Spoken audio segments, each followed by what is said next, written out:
तो सबसे पहले बेटा हम डिस्कस करेंगे यहाँ पे डाइकॉट सीड का स्ट्रक्चर। तो पहले हम डिस्कस करेंगे structure of dicot seed. Structure of dicot seed, पहले डाइकॉट सीड के स्ट्रक्चर को देखेंगे, इसके बाद मोनोकॉट सीड के स्ट्रक्चर को देखेंगे तो सीड खत्म हो जाएगा। ठीक है बेटा, पहले डाइकॉट सीड के स्ट्रक्चर को देखते हैं। तो अब पहले जो मैंने बताया बेसिक अब याद रखें। बेसिक क्या बताया हमने, सीड में 3 पार्ट्स होते हैं। What is that? One is called seed coat, other is called embryo and उसके बाद एंडोस्पर्म। ये 3 चीजें जो है ना, ये दोनों सीड्स में होंगे, ये मोनोकॉट्स में भी होंगे, ये डाइकॉट्स में भी होंगे। ठीक है, अब डिफरेंटली ये इनका अरेंजमेंट डिफरेंट होगा, वो हम देख लेंगे। पहले बेटा हम देखेंगे डाइकॉट सीड का स्ट्रक्चर। ठीक, तो फिर से इसके स्ट्रक्चर में हमारे पास 3 पार्ट्स है। ये हो गया बेटा डाइकॉट सीड का स्ट्रक्चर। ये स्ट्रक्चर आप बनाएंगे बेटा अपनी नोटबुक पे बनाएंगे। ठीक है, डाइकॉट सीड का स्ट्रक्चर है हमारे पास। तो ये जो मैंने बाहर से एक लेयर बनाई बेटा डाइकॉट सीड के स्ट्रक्चर में, this is the seed coat, this is the seed coat. तो पहला स्ट्रक्चर जो है बेटा डाइकॉट सीड के स्ट्रक्चर में पहला पार्ट जो है दैट इज सीड कोट। ठीक है बेटा, सीड कोट। अब देख लीजिए, सीड कोट में हमारे पास 2 पार्ट्स होते हैं, 2 पार्ट्स होते हैं। मैं डिफरेंट कलर बेटा इस्तेमाल करूंगा, डिफरेंट कलर मैं इस्तेमाल करूंगा ताकि ये डिफरेंशिएट हो जाए। ठीक, ये सीड कोट जो है it is made up of 2 layers, it is made up of 2 layer. तो मैं दूसरी लेयर यहां दूसरे कलर से बेटा बना रहा हूं ताकि ये पूरी तरह से आपको डिफरेंशिएट हो जाए। ठीक है, तो सीड कोट जो है it is made up of 2 layers, it is made up of 2 layers. चलिए, तो सीड कोट जो है it is made up of 2 layers. Outer layer जो बेटा होती है, आउटर लेयर पहले होगी outer layer, that is called testa, that is called testa. और दूसरी जो है बेटा दैट इज इनर लेयर, जो इनसाइड होती है that is called tegmen, that is called टैगमिन। ठीक है बेटा, तो हमारे पास जो सीड कोट, ये मैंने जो यहाँ पे सीड का कोट बनाया सीड कोट, तो इसमें ये बेटा जो है ना ये आउटर लेयर है, this is called testa, this is called testa. और ये हमारे पास इनर लेयर है, इसको बेटा बोलते हैं टैगमिन। क्या बोलते हैं? टैगमिन। सो ये हो गया सीड कोट। तो सीड कोट जो है in case of dicot seeds it is made up of 2 layers, one is called testa and other is called tegmen and they can be differentiated, ये अलग अलग होती है। ठीक, अच्छा, इसके बाद बेटा सीड कोट में और 2 चीजें हमें यहां देखने को मिलती हैं। ठीक है ना, सीड कोट में ही। ठीक, एक मैंने आउटर लेयर बताई टेस्टा, दूसरी मैंने इनर लेयर बताई दैट इज कॉल्ड टैगमिन। और एक पार्ट होता है, ये तो लेयर्स होगी, और एक पार्ट होता है सीड कोट में दैट्स कॉल्ड माइक्रोपाइल। उसको बेटा क्या बोलते हैं? माइक्रोपाइल। माइक्रोपाइल, देखिए माइक्रोपाइल क्या होता है, सीड कोट पे प्रेजेंट होता है कहीं कहीं पे in the form of a small pore. Micropyle जो है it is a small pore. ये बेटा होता है एक छोटा सा पोर होता है, स्मॉल पोर। ठीक है, मैं अलग बनाऊंगा यहाँ पे। देख लीजिए, जैसे आपने बीन्स वगैरह देखे होंगे। ठीक, ये हमारे पास दाल का मैंने थोड़ा सा किडनी शेप्ड बनाया, बीन जैसे होती है। ठीक, तो यहाँ पे बेटा एक पोर होता है, अगर आपने देखा होगा तो यहाँ से पानी अंदर जाता है जब जर्मिनेशन हो जाएगी। इस पोर को मेरे बेटे बोलते हैं माइक्रोपाइल। क्या बोलते हैं? माइक्रोपाइल। तो माइक्रोपाइल जो है ये एक छोटा सा पोर होता है, सीड कोट पे प्रेजेंट होता है किसी जगह। ये एंट्री करता है वाटर की इनटू द सीड, समझ में बेटा आ रही बात, और उससे फिर जर्मिनेशन में मदद मिलता है। तो इस छोटे से पोर को क्या बोलते हैं? इसको मेरे बेटे बोलते हैं माइक्रोपाइल। ठीक है बेटा, और एक चीज होती है इसमें सीड कोट पे, उसको बेटा हम बोलते हैं हाइलम। क्या बोलते हैं? हाइलम। ठीक, तो हाइलम HILUM, हाइलम कुछ नहीं होता, ये एक निशान होता है। ठीक है बेटा, it is just a scar, SCAR, scar means निशाना। ठीक है बेटा, यह हाइलम जो है बेटा it is just a scar on the seed coat. ठीक है बेटा, तो सीड कोट पे बिल्कुल माइक्रोपाइल जो है, माइक्रोपाइल के नीचे एक स्कार होता है दैट्स कॉल्ड हाइलम। तो ये मैंने माइक्रोपाइल दिखाया बेटा, इसके नीचे एक स्कार इस तरह से एक निशाना होता है, इस निशाने को हम बोलते हैं हाइलम, HILUM। ठीक है बेटा, हाइलम। हाइलम असल में क्या होता है, यहाँ पे सीड का स्टॉक असल पे होता है। ठीक है ना बेटा, स्टॉक, यहाँ पे सीड जो है ना इसका स्टॉक इस तरह से होता है जिससे सीड अटैच, फ्यूनिकल जिससे सीड अटैच होता है। ठीक, तो यह हाइलम जो है ये वो फ्यूनिकल फिर गिर जाता है, स्टॉक गिर जाता है, तो फिर यहाँ पे एक निशाना रहता है, उस निशाने को हम हाइलम बोलते हैं। ठीक, तो 4 चीजें होती है सीड कोट में। एक होती है आउटर लेयर दैट्स कॉल्ड टेस्टा, दूसरी होती है इनर लेयर दैट्स कॉल्ड टैगमिन, और तीसरा होता है बेटा माइक्रोपाइल दैट्स अ स्मॉल पोर, और फोर्थ जो है उसके नीचे हमारे पास होता है एक हाइलम, एक निशाना होता है, बस। ठीक है बेटा, तो ये हमारे पास हो गया सीड कोट पहला। ठीक, तो इसके बाद बेटा नेक्स्ट पॉइंट जो इसमें हम डिस्कस करेंगे सीड के स्ट्रक्चर में, what is that? Seed coat के बाद क्या होता है बेटा? एम्ब्रियो होता है। ठीक, एम्ब्रियो। चलिए, हमारे पास जो दूसरा स्ट्रक्चर है डाइकॉट सीड का जो हमें डिस्कस करना है दैट्स कॉल्ड एम्ब्रियो। एम्ब्रियो, ठीक है बेटा, this is very very important. Embryo dicot seed का बहुत इंपॉर्टेंट है, ठीक है बेटा। अब देख लीजिए एम्ब्रियो जो है ये दो चीजों का बना होता है एम्ब्रियो। एक होती है इसमें एम्ब्रियोनल एक्सीज और होते हैं कॉटिलीडन्स। क्या होते हैं? एक होती है embryonal axis, EMBRYONAL, embryonal axis, ठीक। एम्ब्रियो दो पार्ट्स का बना होता है, एम्ब्रियोनल एक्सीज का बना होता है, और दूसरा पार्ट में यहां लिखूंगा बेटा, उसको हम बोलते हैं कॉटिलीडन्स। क्या बोलते हैं? कॉटिलीडन्स। डाइकॉट सीड में कॉटिलीडन्स कितने होते हैं? दो होते हैं, ठीक। पहले एम्ब्रियोनल एक्सीज को देख लेते हैं, ठीक। चलिए पहले बेटा एम्ब्रियोनल एक्सीज को देख लेते हैं। मैं कलर भी डिफरेंट इस्तेमाल करूंगा ताकि डिफरेंशिएट हो जाए।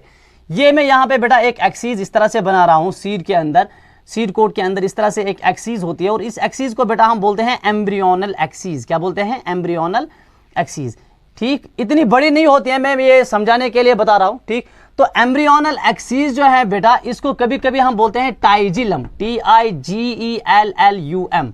तो ये है बेटा एम्ब्रियोनल एक्सीज, इसको हमने बोला टाइजिलम भी, ठीक है। इस एम्ब्रियोनल एक्सीज के बीच में प्रेजेंट होता है एक नोड, ठीक है बेटा, दैट इज कॉल्ड कॉटिलीडनरी नोड। क्या बोलते हैं उसको? कॉटिलीडनरी नोड। इसके बीच में यहाँ पे एक नोड होता है, बिल्कुल जैसे स्टम्प पे नोड होता है, यहाँ पे एक नोड होता है बेटा एम्ब्रियोनल एक्सीज के बीच में। इस नोड को क्या बोलते हैं? इसको बोलते हैं कॉटिलीडनरी नोड। क्यों बोलते हैं कॉटिलीडनरी नोड? क्योंकि यहां से बेटा डेवलप होते हैं कॉटिलीडन्स, यहीं से कॉटिलीडन्स डेवलप होते हैं। तो ये जो नोड हमारे पास है टाइजिलम में, इसको बोलते हैं बेटा कॉटिलीडनरी नोड। कॉटिलीडनरी नोड, शाबाश। क्या बोलते हैं? कॉटिलीडनरी नोड, ठीक। तो ये हो गया कॉटिलीडनरी नोड, यहीं से कॉटिलीडन्स डेवलप होंगे। चलिए इस कॉटिलीडनरी नोड के ऊपर से जो एपिकल टिश्यू होता है दैट इज कॉल्ड प्लीम्यूल, ठीक। कॉटिलीडनरी नोड के ऊपर से यहां पे लास्ट में एक जो पोर्शन यहां पे बेटा होता है, इस पोर्शन को हम क्या बोलते हैं?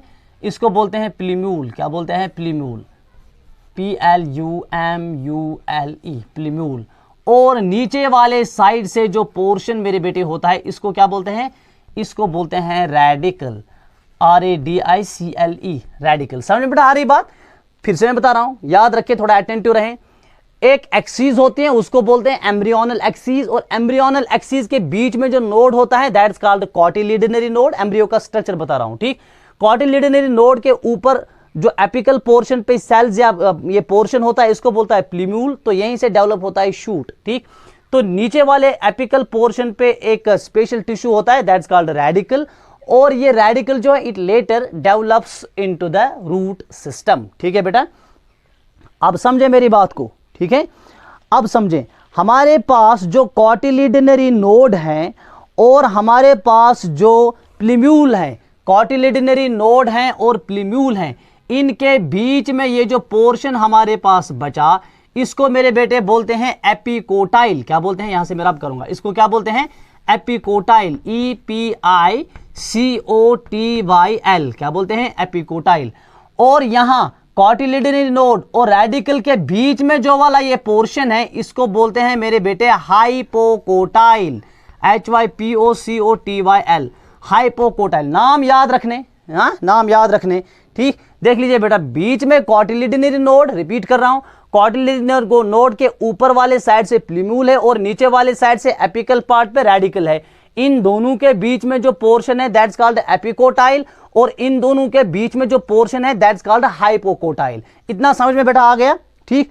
तो ये हो गई हमारे पास एम्ब्रियोनल एक्सीज। क्या हो गई बेटा हमारे पास? तो एम्ब्रियोनल एक्सीज जो मैंने बताई, इसमें क्या क्या पार्ट्स है बेटा, जरा बताइए। एक है कॉटिलीडनरी नोड, कॉटिलीडनरी नोड, ठीक है बेटा, शाबाश। दूसरा क्या है हमारे पास? इसमें प्लीम्यूल आता है, प्लीम्यूल भी इसी का हिस्सा है, रेडिकल भी इसी का हिस्सा है, ठीक है बेटा, शाबाश। और क्या है बेटा? Epicotyl, epicotyl, TYL, hypocotyl, hypocotyl. समझ में बेटा आ रही बात? ये सारे हिस्से किसके हैं? ये सारे हिस्से एम्ब्रियोनल एक्सीज के हैं, जिसको हमने टाइजिलम भी बोला। क्लियर हो गया एम्ब्रियोनल एक्सीज। अब एम्ब्रियो का दूसरा part, what is that? That's called cotyledons. Cotyledons जो है ये सिंपल में आप याद रखें, ये होते हैं बेटा fleshy structures, they are full of reserve food material, ठीक है बेटा, this are fleshy structures and they are full of reserve food material. Dicot seeds में 2 कॉटिलिडन्स होंगे। अब डेवलप कहां पे हो जाएंगे कॉटिलिडन्स, अराइज कहां पे हो जाएंगे, कॉटिलिडनरी नोड पे। ये कॉटिलिडनरी नोड है, ठीक है बेटा, यहां से एक कॉटिलिडन डेवलप हो गया, यहां से दूसरा कॉटिलिडन डेवलप हो गया, तो ये हो गया मेरे बेटे हमारे पास स्ट्रक्चर किसका, डाइकॉट सीड के एम्ब्रियो का, ठीक है। तो इसमें कितने कॉटिलिडन्स हैं, इसमें 2 कॉटिलिडन्स हैं, ठीक है बेटा। तो कितने कॉटिलिडन्स हैं, इसमें 2 कॉटिलिडन्स हैं, समझ में आ रही बात, ठीक। तो ये हो गए कॉटिलिडन्स, एम्ब्रियोनल एक्सिस के कॉटिलिडनरी नोड से डेवलप हो गए 2 cotyledons, they are full of reserve food material, ठीक है। तो ये हो गया structure of the embryo in case of dicotyledonous seeds, ठीक है। अब लास्ट जो पार्ट है बेटा डाइकॉट सीड का, हमने सीड कोट इसका पढ़ा, हमने इसका बेटा एम्ब्रियो पढ़ा, और लास्ट जो पार्ट डाइकॉट सीड का बचता है, what is that, that is endosperm, that is endosperm. Dicot seed का लास्ट पार्ट जो हमारे पास बचता है दैट इज एंडोस्पर्म। क्या है बेटा वो, एंडोस्पर्म, ठीक। चलिए, एंडोस्पर्म जो है, एंडोस्पर्म बनता कैसे है, it is the result of double fertilization, ठीक है। It is the result of जब फर्टिलाइजेशन होती है तो एंजियोस्पर्म में डबल फर्टिलाइजेशन होती है, एक से मेरे बेटे बनता है एम्ब्रियो और दूसरे से बनता है क्या, ये एंडोस्पर्म, ठीक है। तो ये याद रखें, ये जो है it is the result of double fertilization, result of double fertilization, result of double fertilization, fertilization, it is the result of double fertilization. देखिए एंजियोस्पर्म्स में 2 फर्टिलाइजेशन होती हैं, ठीक। एक फर्टिलाइजेशन से एम्ब्रियो बनता है, दूसरे फर्टिलाइजेशन से क्या बनता है, एंडोस्पर्म, उसको बोलते हैं डबल फर्टिलाइजेशन। चलिए पहली बात याद रखें, it is the result of double fertilization, ठीक। और ये एंडोस्पर्म जो है it is a food storing tissue which provides nutrition to the growing embryo.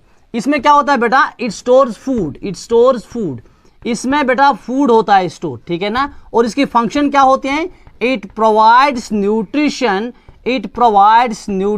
to the growing embryo, provides nutrition to the growing embryo, ये endosperm होता ही क्यों है, इसका काम ही ये होता है कि एम्ब्रियो को क्या दे दे, न्यूट्रिशन दे दे। ये यहां से बेटा हो गया एंडोस्पर्म, ये सारा टिश्यू जो हमारे पास ये बच रहा है ना, ये सारा टिश्यू जो हमारे पास बच रहा है ये हो गया बेटा एंडोस्पर्म, ठीक है।